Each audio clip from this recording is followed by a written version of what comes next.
4. Lost littorals, coasts that move. Everything shifts when you accept the shoreline as a traveling line, not a boundary. Since the last glacial low, sea level rose more than 100 meters. Ports, fields, and neighborhoods didn't vanish. They stepped seaward until water took the step back. Today's crisp coastlines are the end of the story. The busiest chapters are offshore under silt. Start with the North Sea shelf, Doggerland. This wasn't a rumor, it was country. Sonar and sub-bottom profiles mapped river braids, levees, peat beds. The harbor fingerprints show up as shapes currents don't make on their own. Long, low ridges throwing, mole shadows in bathymetry, curved tongues of coarser sediment where a breakwater would have redirected flow, and silt fans piling in predictable arcs behind a shield. Stack that geometry with dredged finds, worked timbers, fish weirs, antler tools, and you're reading a drowned economy, not a campsite. Slide to the Black Sea. 2 receipts matter. First, drowned terraces and beach ridges at consistent depths, layered like growth rings. Waves sculpt those, not storms. Second, delta lobes with preserved distributary patterns beyond the modern coast. Run GPS-tied sonar across those lobes and channels reappear as low-relief grooves that vanish under younger silt. Cities loved deltas. Deltas migrate. The shelf still holds the street plan logic. Harbors at convex shoulders, storage up layer from flood, causeways perched on natural levees. Sunderland is the shock if you haven't met it yet. Lower sea levels tied Borneo, Java, and the Malay Peninsula into a subcontinental plain. Cores from the South China Sea shelf pull peat, root casts, and freshwater mollusks at depths matching paleo shorelines. That's not open ocean ecology. That's land that breathed and burned. If you want a nursery for coastal societies erased by water and modern maps, it's right there. The audit trick is learning to read harbor without walls. Look for 3: breakwater logic, silt tongues, and backscatter anomalies. Breakwaters rarely face the dominant swell head-on. They set oblique angles with an elbow to create calm. On sonar, that's a ridge with a leeward shadow of fine deposit. Silt tongues taper like comets, thick near shelter, thinning down current.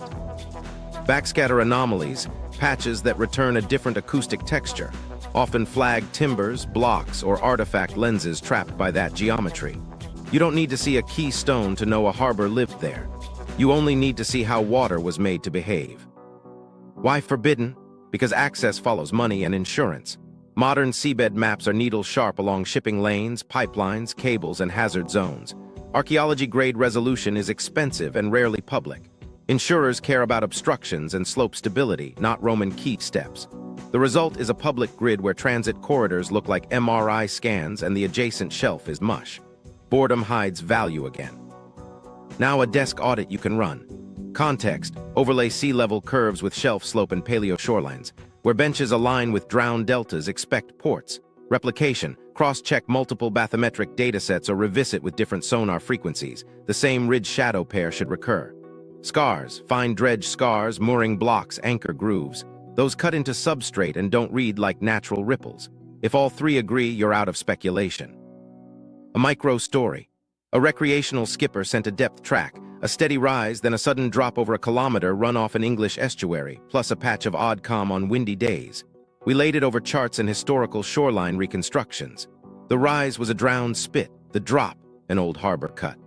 The calm patch sat behind a submerged elbow, breakwater logic still working centuries later. He'd been idling over a ghost port, letting its hydrology save him fuel. Mediterranean shelves are equally talkative. Off the Levant, sonar catches linear moles mirrored by silt lee shadows. Divers find anchor grooves shaved into limestone ledges at diver depth, mooring logic without monuments. In the Adriatic, subtle bowls in backscatter tile into basins that trap timbers. Sediment cores pull resin traces where shipyards once pitched hulls. The receipts are quiet, but they rhyme. Why haven't we raised a city? Wrong tool, wrong substrate. Stone survives, but most literal engineering lived in earth, wood, and dredged water. The strongest receipts are geomorphic and industrial. Calm made to order, sediment parked on command, currents bullet into service. Think flows, not facades. One more reality: coastlines are legal ledgers. Boundaries, fishing rights, and development hinge on where land is.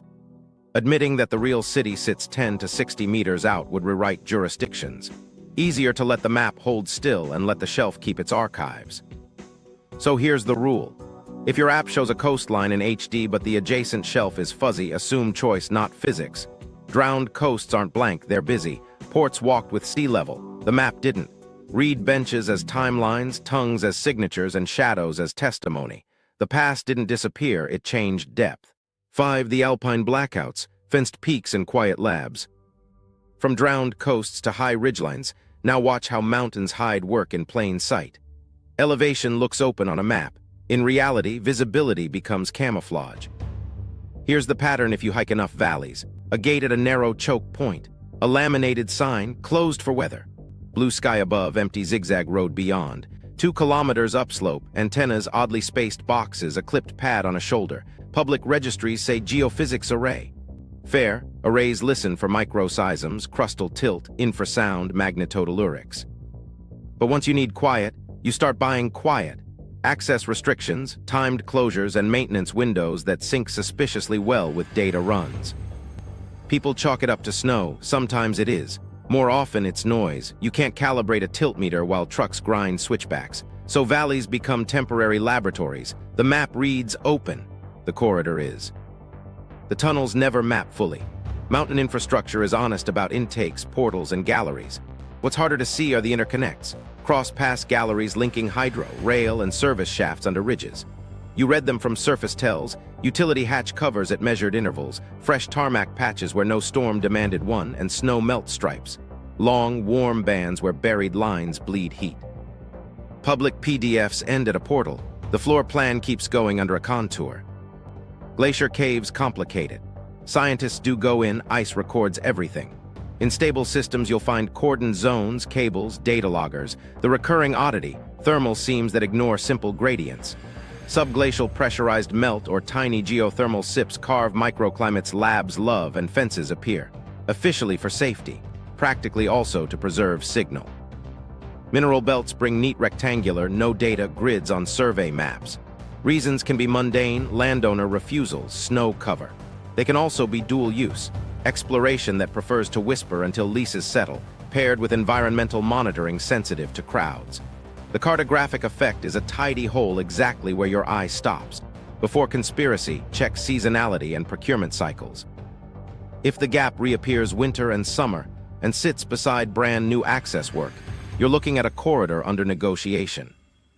Here's how weather becomes a curtain. Wind shear at saddles flips on and off with thermal systems you can't see from a trail. Rockfall hazard spikes after freeze, thaw runs. A closure can be correct, but schedule enough of them in the same 2-hour window again and again, and you've purchased perfect quiet when an array needs deep listening or a tunnel crew needs a clear blast slate. The sign says cloud. The calendar says cadence. Audit steps from your phone. Context. Stack closure notices, seismic microseism networks, and utility filings. Do closures cluster near borehole strain meters, magnetotelluric stations, or infrasound lines? Replication. Do hiking forums and ski patrol logs report weather with sun photos while helicopters sling loads past the same saddle? Scars. New rock bolts at gallery mouths. Berm drainage refreshed at choke points. Repeat rotor wash signatures in snow. If cadence and scars line up, the quiet is paid for on purpose. Tunnel logic leaves ergonomic fingerprints. Switchbacks widen at predictable intervals for 2 truck passes. Spoil piles feather at angles of repose that match fresh rock, not talus. Access tracks carry crush patterns distinct from farm rigs, chain chevrons, not smooth arcs. In snow, drifts upstream of a newly cut culvert are shorter. A sharp lip tightens the wake. Micro reading tells you how recent a cut is, even if the gate is closed. Why fence a peak for science? Because mountains amplify signal and risk at once. Tiny tilt becomes meaningful under glacier load. Electric fields whisper while storms build. Cosmic ray and muon want elevation for flux and isolation for clarity. Once a ridge proves itself, you protect it like a port protects a channel. Timed passages, noise dredging, a pilot who says, "Not today," when the window isn't right. A quick micro story. A hut-to-hut traverse posted closed for weather 08001400. Forecast, clear, avalanche low. In that window, 2 Chinooks ran slings over the ridge. Next day, a geophysics page noted routine maintenance. Sinister, number logistics wrapped in 1 syllable. But to the public, weather is a full stop.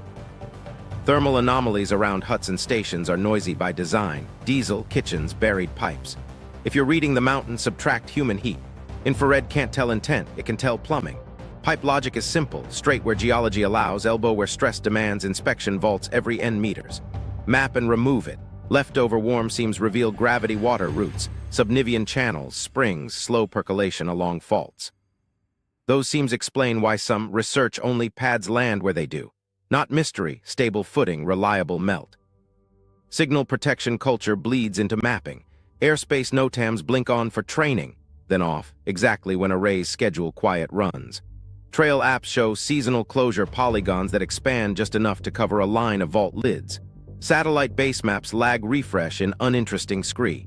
The scissors aren't redactions, they're thresholds. Desk test you can run tonight.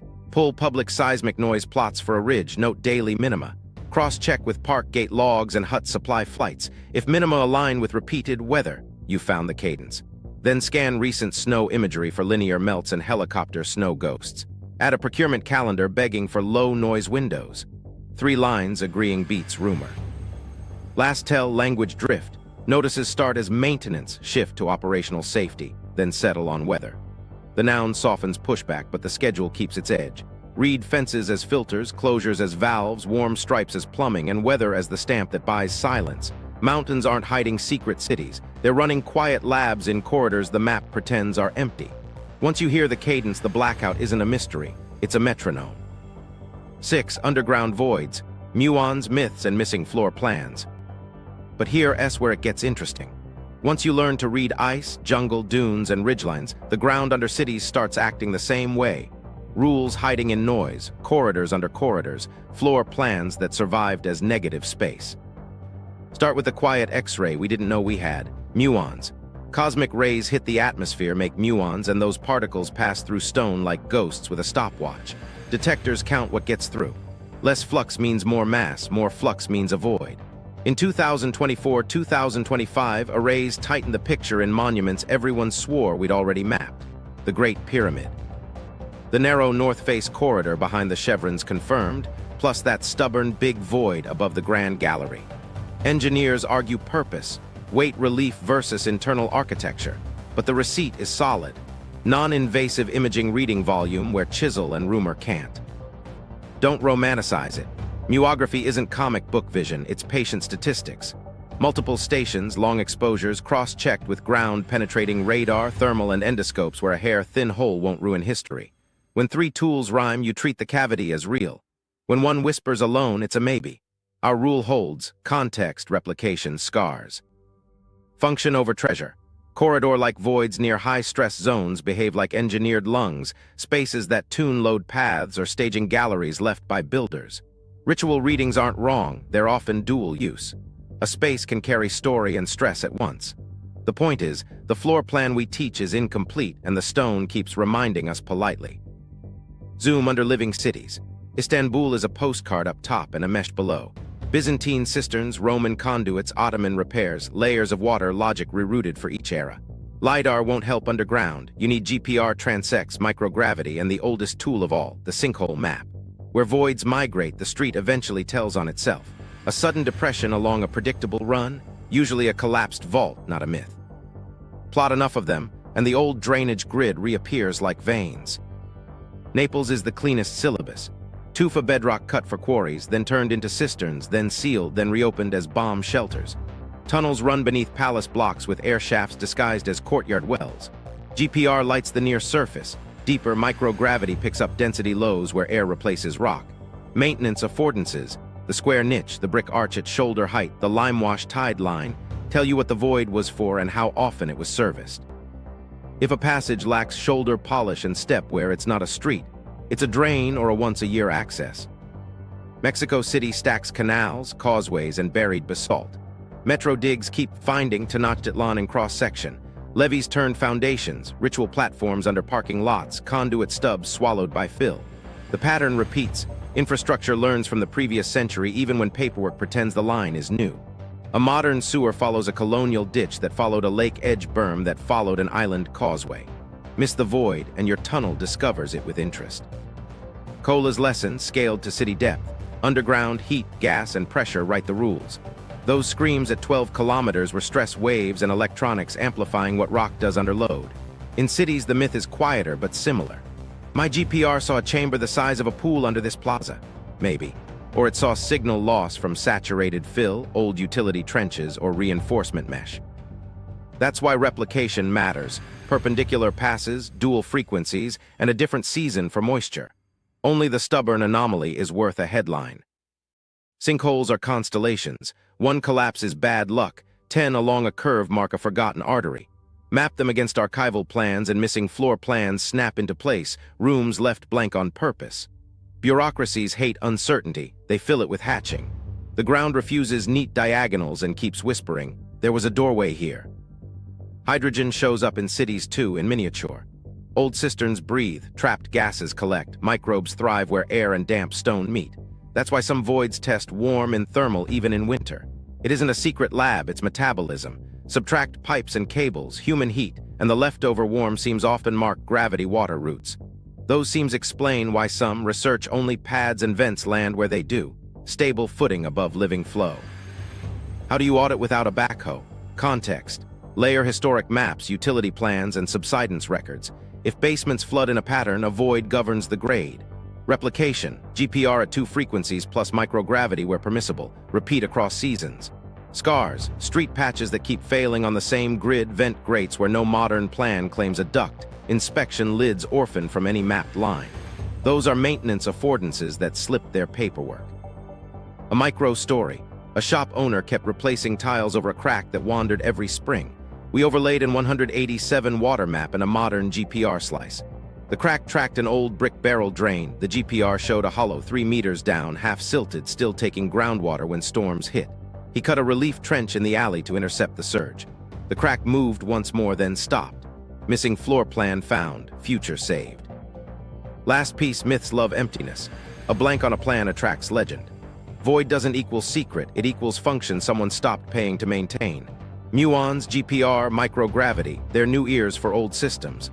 Learn the ergonomics of maintenance. The niche, the notch, the tide line, and the underground stops being a monster and turns back into a manual. 7 vanished metropolises, blank zones that weren't. Okay, now read the places modern maps label open space, reserve, or just leave pale, where the ground politely keeps returning the same hints. Once you see the signatures, you can stand in a suburb and feel a lost metropolis under your shoes. Start with Cahokia, across from St. Louis. People drive past Monk's Mound and think one big hill. Zoom out. You've got earthwork plazas, borrow pits that fed ramparts, causeways that still throw a low crown into stormwater. The plaza wasn't a void, it was hydrology-calibrated flat that collected, spread, and timed surface flow. When cul-de-sacs flood in a ring around a preserved mound, the old drainage is still running the show. A city didn't disappear, the maintenance culture did. Across the Midwest, LIDAR is ruthlessly honest. Township grids sit over palimpsests of embanked octagons and long enclosures, Hopewell and Adena geometries peeking through shelter belts and field lines. Blank parcels stay wet because buried ditches and levees still throttle head. Desk test. Map nuisance water complaints against LIDAR. The old civic plan reassembles as puddles and stubborn crowns. West Africa's forest edge reads the same if you stop privileging stone. Later farms smeared older earthwork belts, banks, and moats stitching long defensive chains, documented in several regions including Benin and Nigeria. Soil chemistry shifts, raised paths with ergonomic footprints, widths for 2 loads abreast, widened nodes where traffic paused. Colonial cadasters labeled them bush tracks. After a rain, those paths dry first and wet last. That isn't chance, that's pavement in dirt. Cambodia beyond postcard anchor clinches it. LIDAR didn't just show temples, it exposed hydraulic suburbs, orthogonal ponds beside house mounds, feeder channels graded with absurd finesse, spill links letting whole neighborhoods breathe during monsoon. The blank between towers, that's the city. Modern rice fields that align a little too neatly are riding an old grid that still pays dividends. South Asia hides metropolises under asphalt. Along fossil rivers in the northwest, mound lines map the Gagger-Hakra belts. Under modern roads sit robbed brick courses. Culvert spans repeat ancient modules because engineers subconsciously keep the ratio. Quick trick, measure culvert regularity and cul-de-sac radii. When they cluster on historic brick sizes, you're standing in a supply shadow of a vanished city. Erasure isn't just neglect, it's reuse. Stone and brick walk. A monumental wall turns into 10,000 thresholds. The city stays where its parts went. Look for dressed fragments in farm weirs, standardized bricks in foundations miles from any mapped ruin, lintels reborn as bridges. The drift field outlines urban footprints more honestly than a pin on a heritage list. Audit blank zones with our rule. Context: stack historic aerials, LIDAR, parcel drainage complaints, soil phosphorus maps. Replication: do field ditches, road crowns, and tree lines echo the old orthogonals at repeatable spacings. Scars: hunt maintenance affordances, borrow pits on corners, berm cuts at consistent intervals, brick robbing ramps sized for backs. When those align, call it a city. Cahokia again at roof height.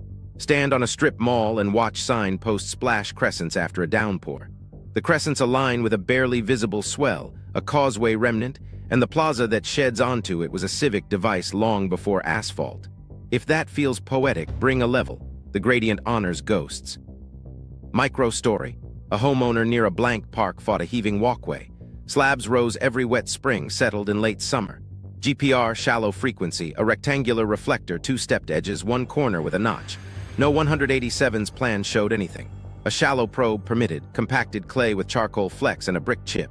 It wasn't a foundation, it was a pond lip from a much older plan, still breathing water into season. He rerouted his path along the old edge. Movement stopped. The metropolis was under the roses. West Africa, one more receipt. Farmers curse strange mounds that dull plows. After rains, those mounds ring greener. Soil cores show pottery grit, phosphate bumps, char house mounds, not anthills. String them with firm paths and you've got neighborhoods. Add moats, now often yam fields, and you've got governance. The empty between villages is an archive. The useful pivot: we don't need lost kings to validate lost cities. We need rules that scale. Raised living platforms beside calibrated ponds. Orthogonal grids that route water and people with minimal conflict. Road widths matched to human load. Borrow pits placed where storage will matter. These signatures survive conquest, language change, and rezoning. They resurface as nuisances, greener strips, stubborn dry patches, and culverts that never sit quite square. So next time a planning map shows pale, open space, ask what used to be routine there: markets, storage, ceremonies, drains. If soil still remembers with charcoal and water still obeys with patience, the metropolis hasn't vanished. It's teaching. The map doesn't show it because stone isn't the medium, habit is. Read habits in grades, chemistry, and convenience, and the blank stops being empty. It becomes legible. 8. Censored cartography: the mapmaker's scissors. Let's go straight at the hands that decide what you get to see. Not villains, editors, but editing changes reality. Start with wartime and colonial habits. During wars, maps lie on purpose. Airfields nudged, depots ghosted, strategic crossings drawn approximate. After wars, those habits fossilize.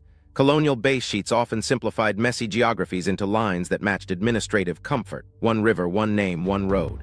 When those sheets got scanned and licensed as modern base maps, the simplifications arrived as truth. You think you're seeing raw ground, you're seeing tidy legacy. Now the proprietary braid. Most consumer maps are layers stitched from different owners: satellite tiles, aerial tiles, vector overlays, and commercial land cover. Each layer has licensing gates, refresh cycles, feature priorities. If the provider optimizes for roads, rooftops, and coasts, inland boring becomes the quality sink.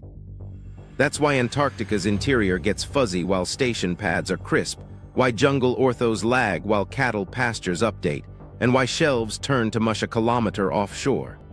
No malice required, just product management. Danger areas and training ranges are the quiet blankets. Agencies draw simple polygons: D12, W46, impact area, over tracks that often overlap heritage zones. Armies trained where land was cheap: barrows, camps, earthwork belts. Once an area goes red on a planning map, everything under it is practically erased from public view. Even when deconflicted, inertia keeps tiles stale. It's a blunt scissor that dulls curiosity. Paper-to-digital drift does the rest. Old sheets had margins packed with notes: seasonal ford, ruined bridge, mound, fordable marsh. Scanning killed marginalia. A modern API returns a clean river line and a standardized bridge icon, but the centuries of annotations that explained why the road doglegs or the field stays wet vanish. The landscape's memory lived in the margins. Digitization tidied it away. Here's a simple rule you can test with your eyes.